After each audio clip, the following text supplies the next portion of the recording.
Jadi apakah kita bisa diaku murid bertawasul kepada guru yang pernah kita hadiri pengajiannya begitu. Jadi menjadi murid itu bukan dilihat dari konteks tawasul. Menjadi murid itu bukan karena bertawasul. Menjadi murid adalah karena ngaji, bertalabul ilmi kepada seorang guru. Al-ilmu bitta'allum, ilmu itu dengan cara dipelajari. Talaki, datang ke guru. Jika kita pernah datang pada seorang guru dan menuntut ilmu darinya, kemudian kita ridho bahwa diri kita adalah murid bagi beliau, kita ridho beliau adalah guru kita ikuti ajarannya tersebut, ta'alluq kita kepada sang guru, maka kita bisa dikatakan murid. Kalau kita ta'alluq, benar-benar hormat pada beliau, kita mengamalkan ajarannya, kita pernah datang ngaji kepadanya, maka itu ya murid. Tapi ada yang hadir ke majelisnya tapi tidak dikatakan murid. Apa? Tidak ada rasa ta'zim, penghormatan, tidak ta'alluq sam'an wa ta'atan kepada guru, kemudian membangkang yang ada, ataupun mendebat, atau membuli, maka itu bukan murid. Itu bukan murid. Ada orang yang hadir tapi cuma mendengar saja, namanya mustami, masih mending. Pernah dikatakan oleh Abu Dzar Al-Ghifari, sahabat, kun aliman, jadilah engkau menjadi seorang yang alim, au muta'alliman, atau menjadi orang yang belajar kepada seorang yang alim, au mustami'an, atau menjadi pendengar orang yang berilmu atau mendengarkan ilmu, au muhibban, atau menjadi pecinta ilmu, pecinta orang alim, pecinta pelajar atau santri. Wala takun khamisan, dan jangan engkau menjadi yang kelima. Fatahlik, engkau akan hancur, rusak. Apa yang kelima? Ya membenci, memusuhi. Jadi orang baru mahabbah saja itu sudah mendapatkan nilai yang baik, walaupun belum dikatakan murid. Dia menjadi mustami, cuma pendengar saja, tapi tidak ta'alluq, tidak mengikuti ajaran sang guru, maka dia cuma mustami. Masuk telinga kanan, keluar telinga kiri, sudah bubar. Itu belum dikatakan murid, baru mustami'. Barulah kalau dia datang kepada guru, belajar kepada guru, maka itu disebut dengan murid. Lantas pertanyaannya, apakah bisa diakui? Ya, tergantung daripada kita mengikutinya apa tidak. Kita ta'alluq kepada guru tersebut atau tidak, hormat kepada guru atau tidak. Pertanyaan berikutnya, bagaimana dengan kami-kami yang tidak bisa hadir di majelis ilmunya Ahbabur Rasul, tapi kami hanya mampu untuk belajar melalui media sosial karena jauh jaraknya dengan majelis ini. Maka saya mengambil ibrah dari Rasul Shallallahu Alaihi Wasallam. Rasul begitu rindu kepada orang yang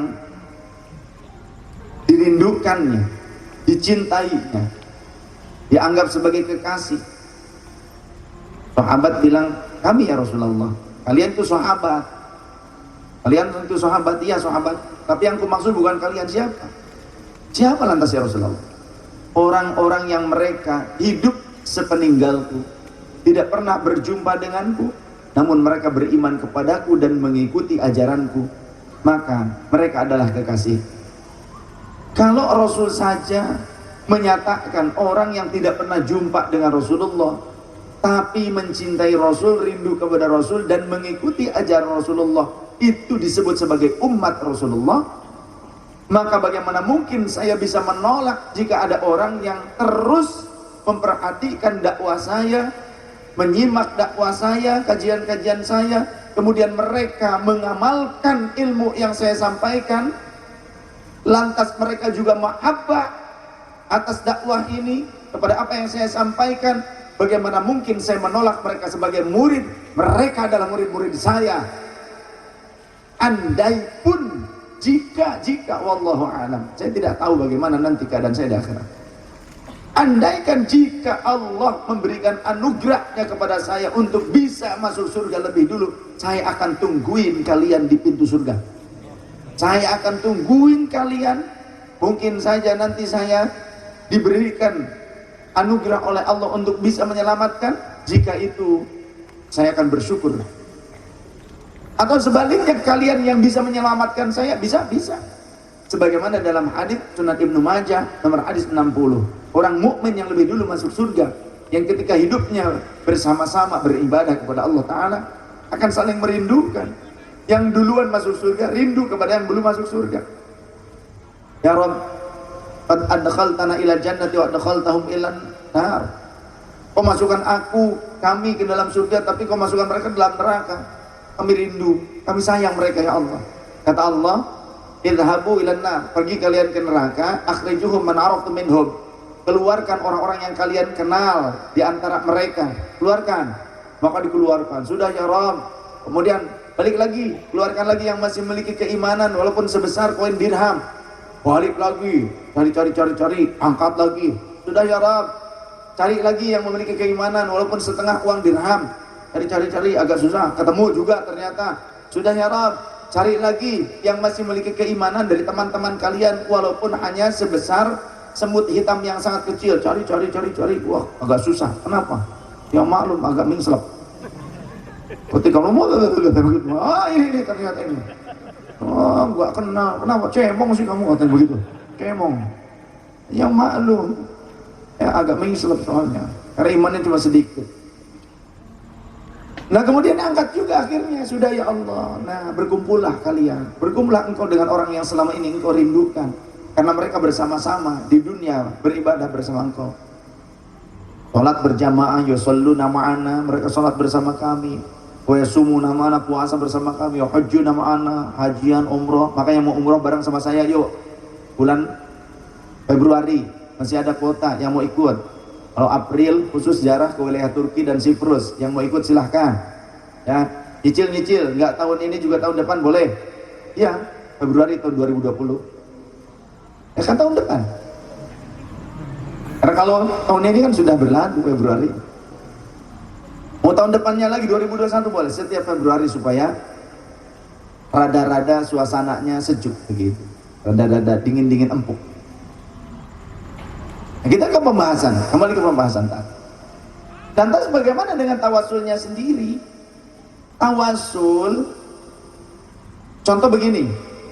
Allahumma inni as'aluka wa atawassalu ilaika binabiyika Muhammadin sallallahu alaihi wasallam. Ya Allah, aku bertawasul kepada engkau dengan wasilah nabimu yang mulia, Nabi Muhammad sallallahu alaihi wasallam. Wa atawassalu ilaika, dan aku pun bertawasul kepada engkau bi ammi nabiyina, dengan paman nabi kami Sayyidina Abbas, ataupun dengan siapa wali-wali yang ada disebutkan, dengan wasilah fulan antak di hajatina, kiranya engkau memberikan hajat-hajat yang kubutuhkan, apa yang aku cita-citakan ya Allah, apa sebutkan. Nah itu contoh tawasul. Salimna min kulli afat, selamatkan dari keburukan-keburukan, kecelakaan, musibah. Contoh seperti itu permintaan. Maka tawassul tidak dibatasi hanya murid kepada guru. Jadi walaupun kita tidak pernah berguru, kita bisa bertawasul dengan wali-wali yang masih hidup ataupun yang telah wafat, atau bertawasul dengan orang-orang soleh yang masih hidup ataupun yang telah wafat. Mana bertawasul dengan yang masih hidup dan yang telah wafat? Diriwayatkan dalam riwayat hadits yang valid yang kuat, Rasul sallallahu alaihi wasallam menguburkan Sayyidah Fatimah binti Hasan, ibu Sayyidina Ali. Ibu Sayyidina Ali berarti ibu angkat Rasulullah, bibinya Rasulullah. Beliau mengenduk tanah dengan tangannya sendiri, memasukkan jenazah Sayyidah Fatimah binti Asad dengan tangannya. Kemudian ketika sudah dimasukkan ke liang lahat, Rasulullah rebahan di samping jenazah bibinya. Rasulullah sambil nangis karena kasih sayang kepada sang bibi. Ummi ba'da ummi, bibiku ini adalah ibu setelah ibuku yang melahirkan. Jadi ibu angkat. Rasulullah doa, Allahumma gfirli ummi Fatimah binti Asadin. Ya Allah, ampunilah ummi, ibuku. Padahal bukan ibu kandung, tapi Rasulullah menyebutnya ibu. Maka ini jawaban buat orang-orang Salafi Wahabi yang memfitnah orang tua Rasul kafir hanya karena dengan istilah abi. Maka di sini dijawab dengan dalil di mana Rasulullah menyebut nama ummi kepada Sayyidah Fatimah binti Asad yang merupakan bibi, bukan ibu kandung. Ini juga mematahkan pendapat orang-orang Salafi Wahabi yang mengatakan bahwa doa hanya sampai dari orang tua, dari anak kandung yang soleh kepada orang tua kandung saja. Bohong. Buktinya Rasulullah berdoa kepada bibinya atau ibu angkatnya.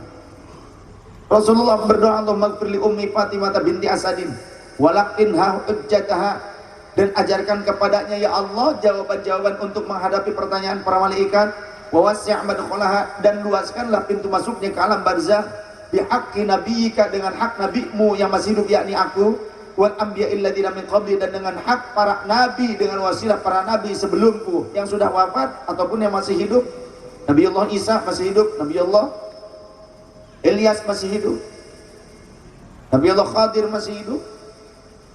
Maka juga bertawasul dengan orang yang hidup dan yang meninggal, itu dicontohkan oleh Rasul sallallahu alaihi wasallam. Dalilnya valid. Jadi bukan syirik.